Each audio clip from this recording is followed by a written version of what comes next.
My feet hurt from all the walking we've been doing the entire day. They're sore and sting. What about the place near that bowling alley? She asks. I cross yet another property off my list. It was nice, but too far out of my budget, I say as I click my pen back in and stow it in my handbag. Sarah clicks her tongue. She's growing impatient with the fruitless search. But as my best friend, she's here to give me a second opinion on the properties I'm looking at for my new boutique, and I'm not about to let her weasel her way out of it. Well, how about the one next to that popular ice cream parlor? You'd get a ton of foot traffic in a location like that. I sigh at the suggestion, knowing it's true, but I can't just afford a place like that. My grandmother had left me an inheritance when she passed away a few years ago, and although it was enough for me to pursue my dreams of owning my own boutique, I still needed to stick to a strict budget. I know, but if the realtors aren't willing to consider my offers, then there's nothing I can do about it. We'll have to keep looking. How many places are left? She asks, groaning. Just one, I say glumly, scanning the crumpled list in my hand, close to the hospital. Hospital? Sarah makes a face, and already I know what she's going to say. Don't you think that's cutting it a little close to Decapo territory? Riverside too? I give her a tired look, though she simply widens her eyes as if to prove her point. I've been done with the gang ever since we graduated from the academy. I've washed my hands clean of all that, I say firmly, giving her a stern look. It's been years since I had anything to do with gang activity. However, Sarah wasn't as quick to adjust to a life of normalcy. She still kept contact with some of the old gang members and upheld the boundaries between territories. You know that you'll never be done with the gang completely. It doesn't work like that, she says. It doesn't matter. I'm done with it, I argue back, attempting to put an end to the disagreement. I cut ties with the gang years ago. I'm not getting dragged back into all of that. That doesn't mean anything. There's a reason we keep to our part of the city, a reason we have our own bars, restaurants, and parks. Yeah, because the food on our side is miles better. I say with a cheeky smile, and Sarah rolls her eyes. No, because the gangs don't step on each other's turf unless they're trying to start a fight. The same rules apply for ex-gang members too. You were a leader, Hazel. You were an angel. You'll carry that with you for the rest of your life. I grimace at the sound of the nickname, one I hadn't heard in almost 10 years. A lot has changed since then. We have a property to view. I cut her off, promptly changing the subject. We managed to flag down a taxi, the two of us lost in our own thoughts on the drive there. After paying the driver and exiting the cab, I double-check on my list and that we have the right address. Is this it? Sarah asks, quirking an eyebrow. A glance at the building in front of us explains Sarah's disbelieving tone. As I survey the rundown building, I'm inclined to agree with her. Decaying wood, boarded up windows, peeling paint. It's a far cry from a luxury boutique. However, on closer inspection, I start to envision more. I imagine mannequins behind the large bay windows and the stripped sign hanging above the door. With a lick of paint and some new furniture, I could turn this old place into the boutique I have been dreaming of. Sarah, this is it. This is the one, I say dreamily as I open the front door to be greeted by the realtor, ready to give us the grand tour. Sarah lets out a loud sigh from behind me, not quite as convinced, though I choose to ignore it. I found my boutique. With a groan, I heave the last mannequin in through the open door and set it in place next to the window. After making sure it's carefully lined up with the others, I take a step back to admire the place. The smell of fresh paint still hangs in the air, and the boxes of merchandise, my own creations, have yet to be unpacked, but the store is a far cry from what it was when I purchased it. Having been on the market for so long, the realtor was happy to sell it off at a bargain price, which left the little money I had left to be used for renovations. The store even had a small apartment above it for my own personal use, and I'd already moved in my belongings and set it all up. The only problem I had encountered was the basement. The door had been locked since I moved in, and none of the keys I'd been given by the realtor would open the two doors that granted access to the room. I head over to where my counter sits, brand new and gleaming with polish, and take out my planner from beneath it. After making a note to ask the realtor for the keys to the basement, I get to work and unpack the rest of the boxes. A sound soon alerts me to the front door, and it's then that Sarah barges through it, struggling with a large box held unsteadily in her arms. Arg! I dash over to help her with it before she drops the heavy thing on her own toes. Together we set it down on the floor. Is that the last one of them? Is that the last of them?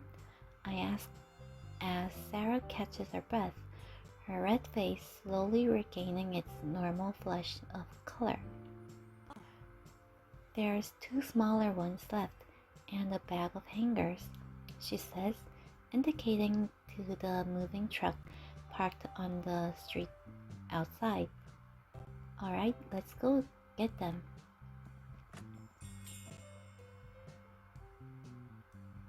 The two of us head outside to the truck and start to unload the last of the items, placing them on the sidewalk while we lock the truck up again. Excuse me, is this your place? A voice catches my attention. A young and unfamiliar man is looking at me expectantly, gesturing to the boutique. Yes, it is. I'm looking for the basement, he says, looking through the windows of the shop uncertainly. He's the third guy today who has come along asking the same question, and I'm beginning to find it seriously weird. The basement is locked. There's no access to it. He gives me a strange look, as though he doesn't quite believe me, and for a few long moments we're left staring awkwardly at each other. Is Walter around? Finally says.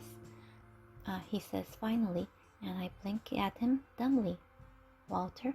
I don't know anyone named Walter. Alright, thanks anyway, he mumbles as he heads off down the road.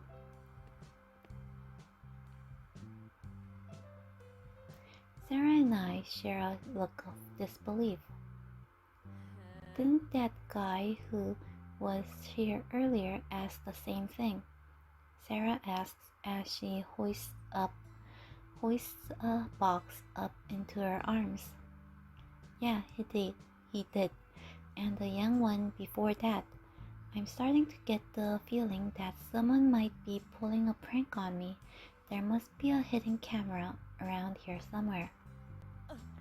If there is, I hope they'll blur out my face at least. I can't be on TV looking like this. We laugh together, and I place the bag of hangers over my shoulder while balancing the box in my other arm and head back inside.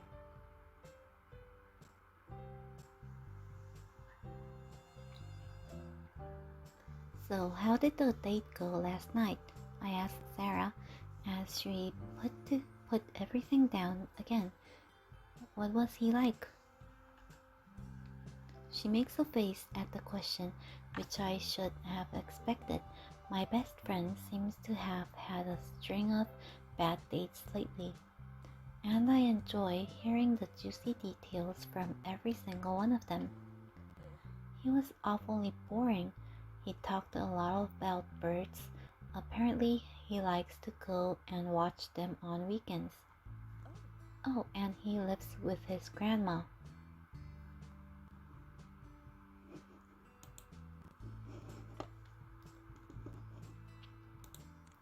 Maybe he takes care of her. That's sweet, don't you think? She shrugs, though I'm not sure she's convinced. Sure, but can you imagine trying to get it on with a guy knowing his grandma is in the next room? No thank you. Okay, that would be a little awkward, but you have your own place, don't you? I argue back. It doesn't matter. He has no desire to move out anyway. I don't see myself having a future with anyone who actually wants to live with their grandma. She sighs. So, no second date? I ask, folding the empty hanger back and setting it on the counter. No second date, she confirms from where she sits, cross-legged on the floor, and then pauses to think for a moment. I need someone that has that spark, not Carl, the accountant who lives in his grandma's guest room. I nod in understanding, though my eyes narrow in suspicion when I see the way she grins at me. What about you? Now that you've got the boutique all set up, will you let me set you up on a date? I don't have the time for that, I protest, waving a dismissive hand to show this conversation is not happening. You do have time. No, I don't. The door opens abruptly, cutting our argument short, and in steps another man. This is the fourth one today. We're not open, I say in exasperation. I'm completely confused as to why all these strange men keep turning up at a shop that I owned for barely more than a week. Afternoon lazies. Seems there's been some fixing up here lately, he says, ignoring my statement completely. Well, regardless of what the front looks like, I'm here for the basement. There's nothing in the basement, Sarah says as she stands, and it's clear she's just as fed up with all of this as I am. This building is under new ownership, I confirm as well. The man takes another step, and the scent of cigarette smoke hits me. Sarah and I freeze, eyeing him warily. The last few guys had left without argument, but there's something different about this one, something about the tilt of his lips that sets my hair on end. Oh. That's too bad. What am I going to do with my afternoon then?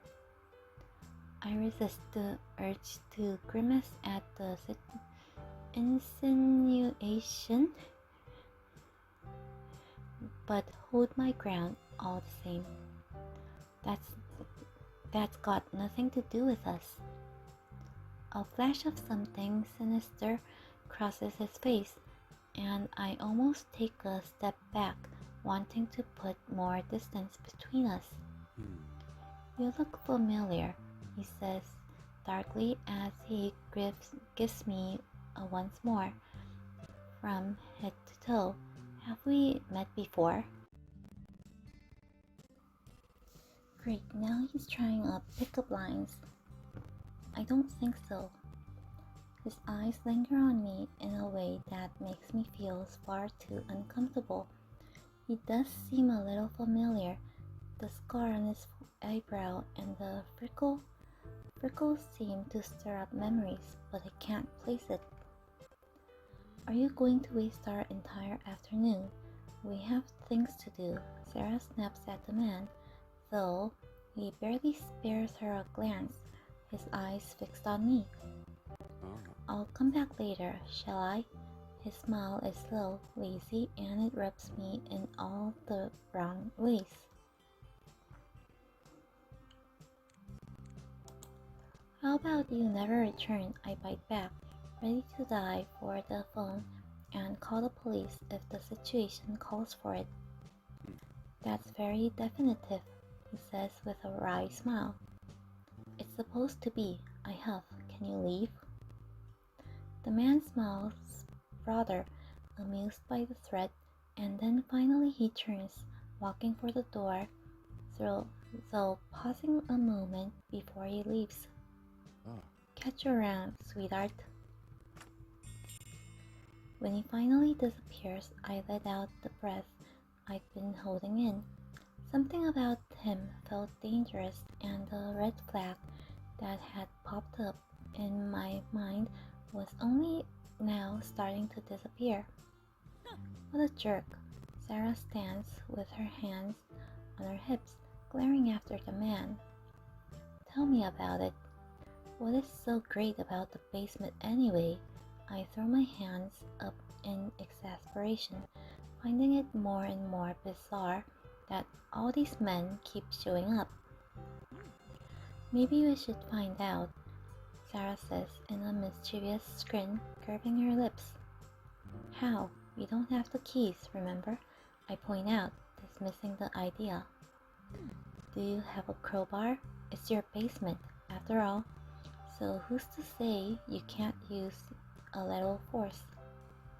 I stare at Sarah, considering the prospect.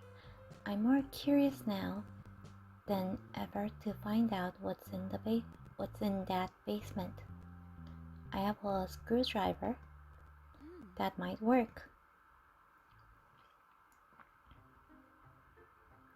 After grabbing a large screwdriver from my toolbox, Sarah and I head downstairs and attempt to force open the door to the basement. We take turns jamming the screwdriver in the small gap between the lock, alternating between shimmying it up and down between the lock and trying to pry open the door with force, but it's no use. Art, you stupid door, I yell in frustration and bang against the door, having to finally admit that it isn't going to budge. I stand back and stare at the door in defeat. We've managed to chip the wood around the edge a little, but apart from that, it remains impenetrable. Hello? An unfamiliar voice startles us both. We whip towards the voice to find a man standing in the doorframe of my back entrance, staring down at us with a mix of amusement and confusion clouding his features. I pull the screwdriver out from the door and hide it behind my back quickly, schooling my face into a look of innocence before remembering that this is my own property and I have nothing to hide. I have had it with these strange men entering my boutique all day long. Hey, what are you doing here? I demand to know. Ignoring me, he walks toward us, breaking out into a grin. You know, you're going about that all wrong. A butter knife would get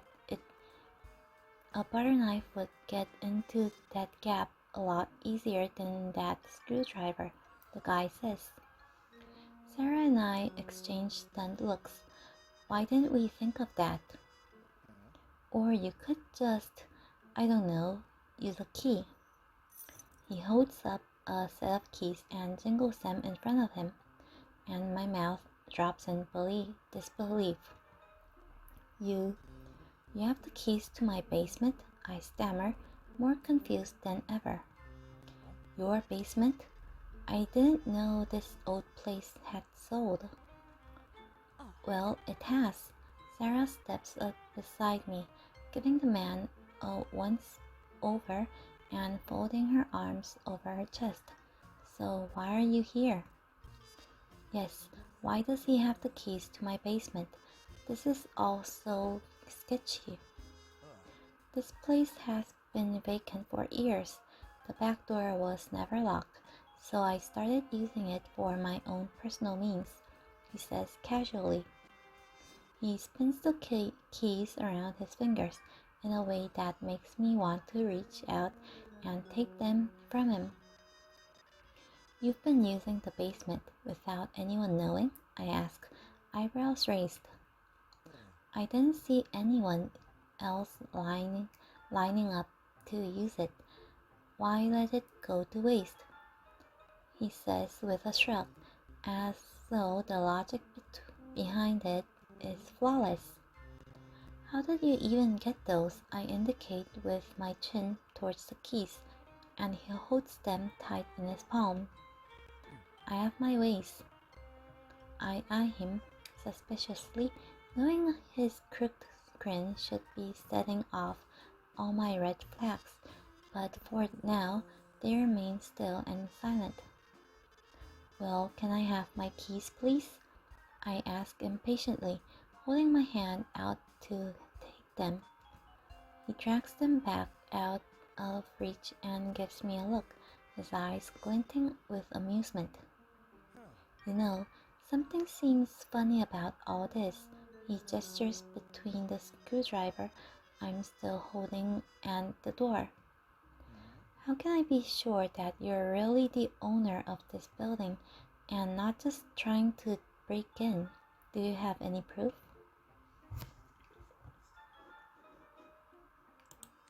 Yes, I have papers inside the shop, I say defensively. So you do mind if I take a look at them? He asks, swinging the keys around his fingers. I do, I say. This is my place and you, by all means, are trespassing. Yeah, we don't need to show you anything. You're the one who has to explain why he's been using some random building's basement, Sarah huffs. He innocently puts his hands up. Whoa now, no need to be so hostile. I come in peace. Using someone else's basement doesn't seem very peaceful. Well, it seems I am faced with a dilemma.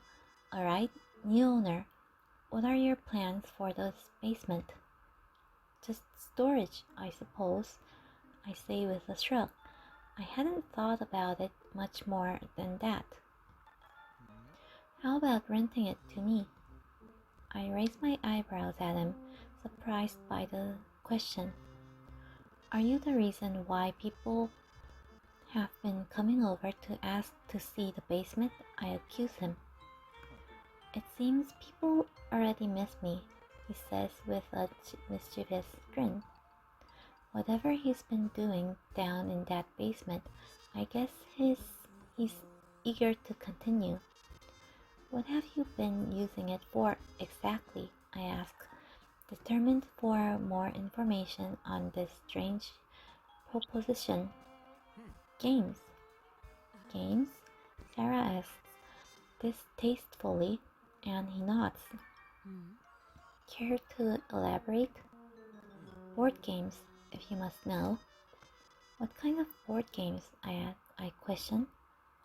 The man looks to the side before shrugging his shoulders. Me and the guys meet here every week to have a friendly game night of. He trails off. Dragon Den. He finishes. It can get pretty competitive on occasion, he says with a whistle. Dragon Den? I think I've heard of it before. Some kind of role-playing game. Upon seeing our looks of apprehension, he quickly adds, so what about it? We wouldn't be a bother, and I'll pay whatever you ask. I think about it for a moment, weighing my options. On the one hand, I don't have any plans for the basement, and the extra money would be extremely helpful. But on the other, I don't even know this man. When I look at Sarah, she widens her eyes at me slightly, and immediately I know what she's thinking. I'm sorry, but I don't think that's a good idea. This is my building now. You were using the space illegally anyway. He falters, as though he wasn't expecting me to decline his request. You're sure? Yes, I'm sure. For a few moments, he stares me down, as though waiting for me to change my mind. When I show no signs of backing down, he lets out a defeated sigh and runs a hand through his blonde hair. All right, well, I'll get out of your hair then. Shall I leave you to get back to your What kind of shop is this anyway? I'm a tailor. I design my own clothes and sell them. This is my new boutique, Raindrop. Well, I guess it's nice to see this old place come alive again, he says with a grin, and I feel a little guilty for dismissing him so quickly. Alright, your keys. He holds the small silver ring out in front of him. 2 small keys hanging from it. I reach for them, but he pulls back with a sly grin.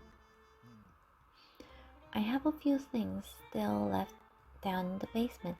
Do you mind if I keep these and come by tomorrow to move them out? And you'll give me the keys?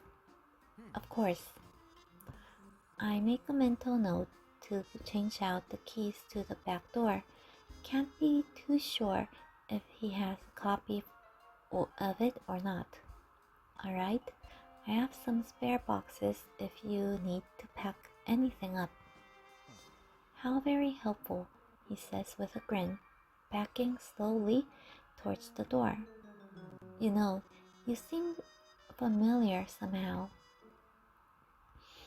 Yeah, I've been getting that a lot today, I mumble, thinking back on the creep in the store earlier who said much the same thing. I'll see you tomorrow then, he says finally, giving me one last grin before disappearing through the door. I stare after him for a few moments, confused by the whole encounter. Something about him seemed familiar too, though I can't place what it was. Wow, he was totally flirting with you. Sarah's voice startles me, and I grapple with the screwdriver, almost dropping it as I give her a panicked look. What? Good thing you refused to rent the basement for him. For all we know, he could be running some secret sex dungeon out of there. Why would you say that? It's a thing these days, haven't you heard? You really need to get out more. Well, it is a good thing then, I say with a nod, thinking back on the strange encounter. What is? Sarah asks, confused. He's not renting my basement, and that's that.